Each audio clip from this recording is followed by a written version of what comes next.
അസ്സലാമു അലൈക്കും വറഹ്മത്തുള്ളാഹി തആല വബറകാതുഹു. ബഹുമാനപ്പെട്ട ഉസ്താദുമാർ, വിധി നിർണ്ണയിക്കുന്ന വിധികർത്താക്കൾ, മറ്റെൻ്റെ പ്രിയപ്പെട്ട മുതഅല്ലിം സുഹൃത്തുക്കൾ, ഞാമേവരും നിർമ്മിച്ചു കൂടിയിട്ടുള്ളത് SF മുഹിമ്മാദ് ദഅവ സെന്റർ അവതരിപ്പിക്കുന്ന മീം എന്ന പ്രൗഢഗംഭീര വേദിയിലാണ്.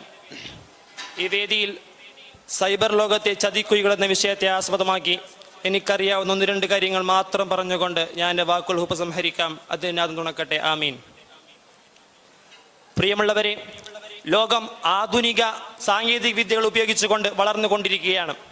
മനുഷ്യൻ തൻ്റെ ചിന്തയും ബുദ്ധിയും ശക്തിയും ഉപയോഗിച്ചുകൊണ്ട് മറ്റു മനുഷ്യരിൽ എത്തിക്കുന്നു. പ്രിയമുള്ളവരെ, നാം അറിയാത്തൊരു കാര്യമുണ്ട്. ഈ സാങ്കേതിക വിദ്യ ഉപയോഗിച്ചുകൊണ്ട് നമ്മളിൽ നിന്ന് എത്ര പേരാണ് കാശുകൾ തട്ടിയെടുക്കുന്നത്? മോഷ്ടാക്കളും ഇതിനൊത്ത് മാറിക്കൊണ്ടിരിക്കുന്നു. കാലം മാറിയാൽ കോലവും മാറും എന്ന് പറയുന്നത് പോലെ മോഷ്ടാക്കളും ഇതേ സാങ്കേതിക വിദ്യകൾ ഉപയോഗിച്ചുകൊണ്ട് മാറിക്കൊണ്ടിരിക്കുകയാണ്. കാസർഗോഡിലെ ഒരു വ്യാപാരിയുടെ അക്കൗണ്ടിൽ നിന്ന് അയാൾ പോലും അറിയാതെ ഭക്ഷണത്തിന് റിസീവർ എന്ന് പറഞ്ഞ് 8 ലക്ഷത്തോളം രൂപ തട്ടിയെടുത്തു. നമ്മുടെ ഈ കൊച്ചു കേരളത്തിൽ തന്നെ ഇത്രയധികം കേസുകൾ നിലനിന്ന് പോകുന്നുണ്ട്. തികച്ചും ഡിജിറ്റലൈസിയായ ഈ കാലത്തും ചതിയും വഞ്ചനയും തട്ടിപ്പും വെട്ടിപ്പും നിന്ന് അഹങ്കരിക്കുന്നത് കാണുമ്പോൾ അത്ഭുതം തോന്നുന്നു.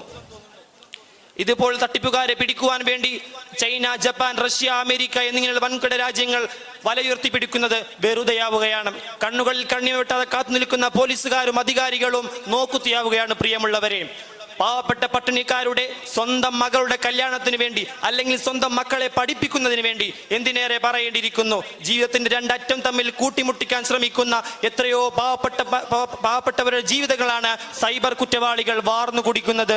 മനുഷ്യർ ചിന്തിക്കുന്നില്ല, അല്ല മനുഷ്യർ ചിന്തിപ്പിക്കുന്നില്ല എന്നാണ് പറയേണ്ടത്.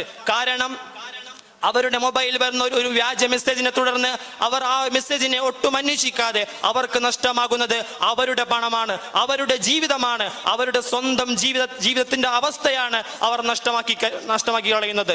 നമ്മുടെ ഇന്ത്യ എന്ന മഹാരാജ്യത്ത് LP മുതൽ ഹൈസ്കൂൾ വരെയുള്ള വിദ്യാർത്ഥികൾക്ക് സൗജന്യമായി പഠനം നൽകുന്നുണ്ട്.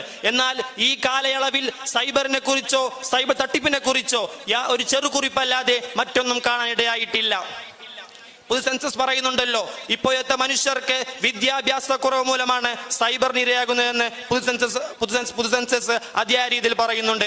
ഈ നവകാലത്ത് ഒരു കവി പറഞ്ഞു, മറന്നു മനുഷ്യരെ മാറിയപ്പോൾ മൈതാനമുറ്റമെല്ലാം മെനിഞ്ഞത്, മൊബൈലിൽ കുത്തിയ നഷ്ടം മഹാരാക്ഷസർ കുടിച്ചെടുത്തു.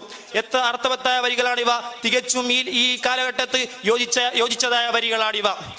ചതിയും വഞ്ചനയും തട്ടിപ്പും വെട്ടിപ്പും കാരണം ഒരാളെ ഫോൺ വിളിക്കാൻ പോലും പേടിക്കുന്ന കാലം. നിരന്തരമായി വരുന്ന മെസ്സേജുകളെ അതിനെ വീണ്ടും വീണ്ടും അന്വേഷിച്ച് സംശയം ഉൾമുനയിൽ വെച്ചുകൊണ്ട് അതിനെ അന്വേഷിക്കപ്പെടുന്ന കാലം. സ്വന്തം പിതാവിന് സ്വന്തം ഫോട്ടോ നൽകുവാൻ പേടിക്കുന്ന കാലം. കാലം വല്ലാണ്ട് മാറിപ്പോയി, അതിനൊത്തു ഭയവും.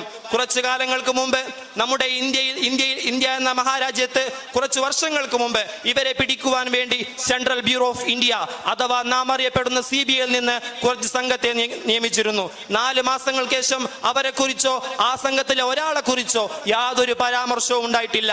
മുഹമ്മദ് റസൂലുള്ളാഹി സ്വല്ലല്ലാഹു അലൈഹി വസല്ലം തങ്ങൾ നമ്മെ പഠിപ്പിക്കുന്നുണ്ട്, തനിക്ക് ഏതെങ്കിലും തരത്തിൽ കൈയുണ്ടെങ്കിൽ അത് നന്മയിലേക്ക് ഉപയോഗിക്കൂ, നന്മയിലേക്കേ ഉപയോഗിക്കാവൂ. മുത്തുനബിയും അങ്ങനെയായിരുന്നു. മുഹമ്മദ് റസൂലുള്ളാഹി സ്വല്ലല്ലാഹു അലൈഹി വസല്ലം തങ്ങളെ കുറിച്ച് ശാസ്ത്രജ്ഞർ പറഞ്ഞല്ലോ, if you want the peace then you want follow the prophet. നിങ്ങൾക്ക് സമാധാനം വേണമെങ്കിൽ നിങ്ങൾ പ്രവാചകനെ പിന്തുടരുക.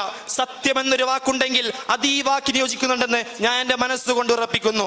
അള്ളാഹു മുത്തു മുഹമ്മദ് റസൂലുള്ളാഹി സ്വല്ലല്ലാഹു അലൈഹി വസല്ലം തങ്ങൾ പറഞ്ഞതുപോലെ, പഠിപ്പിച്ചതുപോലെ, ജീവിച്ച് കാണിച്ചതുപോലെ ജീവിക്കാൻ അള്ളാഹു ഭാഗ്യം നൽകുമാറാകട്ടെ. ഇത്രയും പറഞ്ഞുകൊണ്ട് ഞാൻ നിർത്തുന്നു. വആഖിറു ദഅവാനാ അൽഹംദുലില്ലാഹി റബ്ബിൽ ആലമീൻ. അസ്സലാമു അലൈക്കും വറഹ്മത്തുള്ളാഹി തആല വബറകാതുഹു.